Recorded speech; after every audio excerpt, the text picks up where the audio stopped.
Shalom à tous, j'espère que vous allez bien. J'aimerais m'adresser aux imbéciles de Tunisiens. Là. Bon, vous vous prenez en fait pour qui même dans ce pays, dans ce monde-là même? La Tunisie, c'est quoi? La Tunisie, c'est qui? Vous êtes la 15e sur le classement en Afrique, sur le plan économique. Vous êtes les 15e. La Côte d'Ivoire est 13e. Des fainéants comme vous êtes incapables de pouvoir prendre le soin de prendre des mesures humaines. C'est vous qui allez vous comporter vis-à-vis des Noirs, parler des subsahariens jusqu'à ce que le président le plus nul de l'Afrique est le président tunisien. Et j'entends des gens qui me disent non, mon général, va doucement, sinon les autorités en Côte d'Ivoire sont capables. J'ai dit, autorité en Côte d'Ivoire n'est qu'à m'appeler pour dire non, général, la Tunisie est un pays frère. La Tunisie n'est pas un pays frère. Faut qu'on se dise les choses. Une fois au moins dans la vie, la Tunisie n'est pas un pays frère. C'est un pays raciste à ce jour. Avec un comportement raciste. Quand il s'agit de faire la cour à nos États pour avoir des étudiants, il faut la cour bête. Dans tous les pays au monde, il existe des immigrés. Ça existe partout. En Côte d'Ivoire, il y a plus de 10 millions d'immigrés qui vivent dans notre pays. Un pays de merde qui a la 15e place sur le plan économique va prendre le soin de se comporter comme si c'est eux qui dirigent l'Afrique. C'est quoi ce comportement de merde? Mettre les bagages des gens dehors, chasser les gens de la maison, de leur boulot. Parce que tout simplement, on ne veut pas que les immigrés mettent le sang au sang des Tunisiens. Vous avez quel bon sang? J'aimerais demander à l'ambassadeur, le petit ambassadeur de la Tunisie en Côte d'Ivoire. Monsieur, faut bien remarquer, je m'appelle Camille Makoso. Envoyez des messages à vos parents là, pour leur dire, nos frères ivoiriens qui sont en Tunisie, là, ils n'ont qu'à les voir louper. Si tu n'as pas encore compris, en Côte d'Ivoire, on dit, ah, qu'on n'aime pas à demander. Ma vidéo là, n'est qu'à rester même à la justice. C'est maintenant qu'on doit avoir nos autorités interpeller, convoquer l'ambassadeur de Tunisie. Parce que lorsque souvent on a besoin de voir nos autorités réagir un peu, avec un peu de rigueur, on ne les voit pas. Et quand tous ces gars, on cherche maintenant des influenceurs pour les mettre aux arrêts. Toi, il paraît que tu as fait vidéo. Si nos autorités ne sont pas capables d'hausser le ton, c'est nous on va hausser le ton. Parce que nos parents qui sont en Tunisie, si un seul a été touché, ils vont mal lire. Mais le problème, c'est que quand on va voir un arabe c'est arabe. On va mélanger.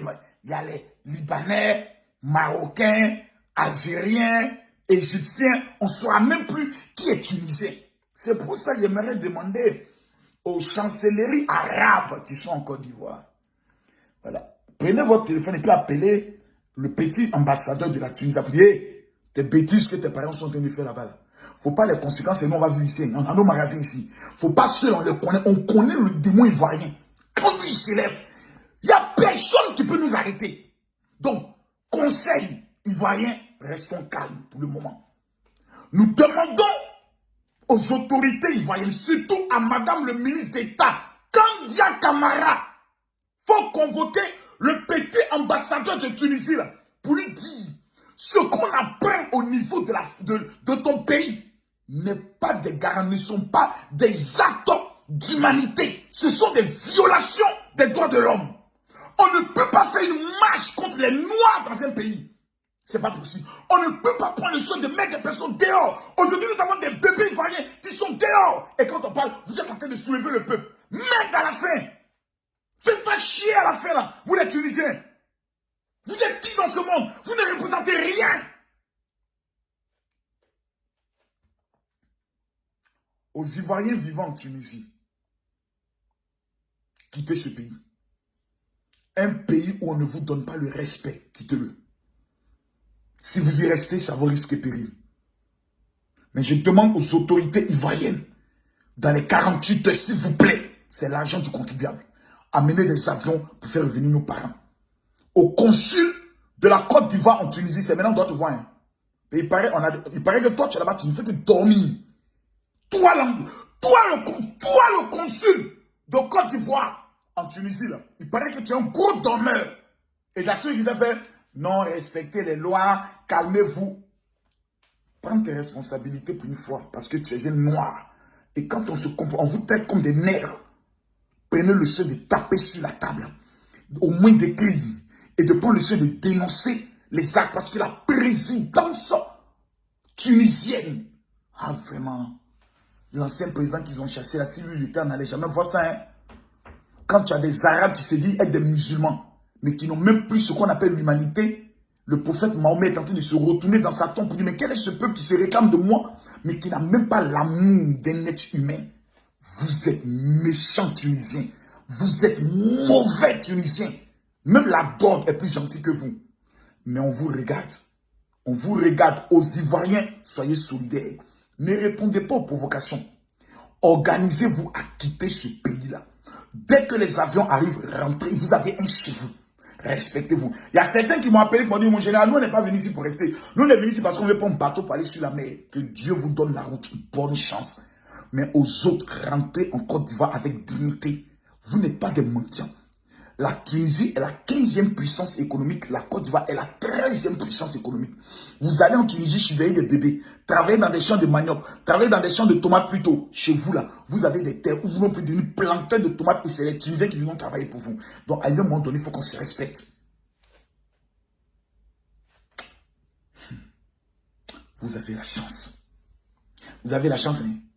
Vous avez la chance que le mouvement patriotique n'existe plus. C'est notre première action qu'on allait mener.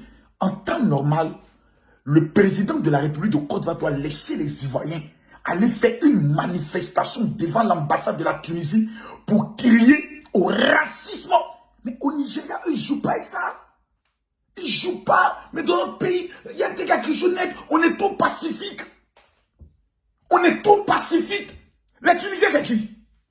La Tunisie représente quoi même? Au moins, Maroc, on peut dire non, il y a trop d'accords. Nous et nous, le roi du Maroc, c'est un grand ami de la Côte d'Ivoire. C'est eux qui sont des travailleurs sur la baie et autres. Mais les Tunisiens, ils représentent quoi? Ils nous apportent quoi même?